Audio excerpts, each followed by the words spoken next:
मैं प्रेम की हर बारीकी को जानता हूँ। प्रेम की शुरुआत इस तरीके से होती है कि जब दो लोगों की निगाहें मिलती हैं तो एक खिंचाव होता है, और ये खिंचाव तब होता है जब वो एक दूसरे से सुरक्षित महसूस करते हैं। जहाँ सुरक्षा पर विश्वास होता है कि हम सुरक्षित हैं, वहाँ एक एहसास मिलता है, उसी को प्रेम कहते हैं।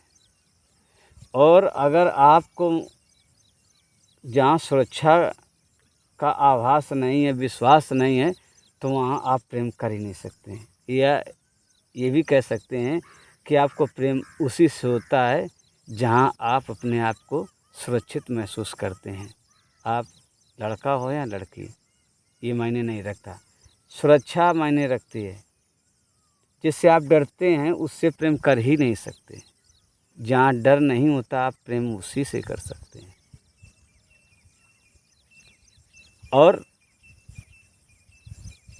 थोड़ी दूर पे ही बैठे हो और जब दोनों लोगों की निगाहें मिलती हैं तो एक अजीब सा एहसास ही तो होता है। सही मायने प्रेम यही होता है।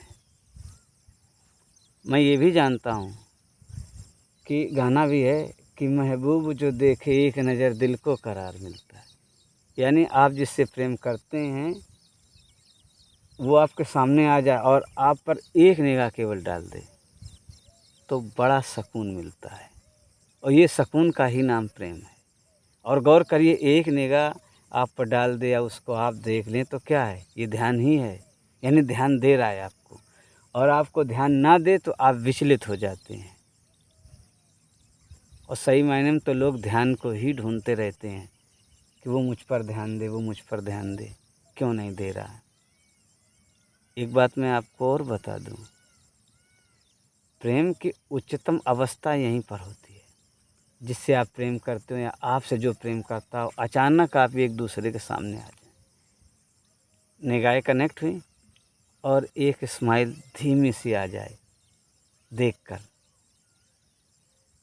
प्रेम की उच्चतम अवस्था यहीं होती है। इजहार नहीं कर रहे हैं, बात नहीं कर रहे हैं, पर देखकर जो स्माइल आ जाए, एक सुकून सा मिलता है, वही प्रेम होता है। यही उच्चतम अवस्था होती है। और जैसे जैसे ये दूरियां आप कम करते जाएंगे, आपकी प्रेम की मात्रा कम होती जाएगी। जब तक इजहार नहीं होता है तब तक बेचैनी होती है। प्रेम वहीं उच्चतम अवस्था में होता है।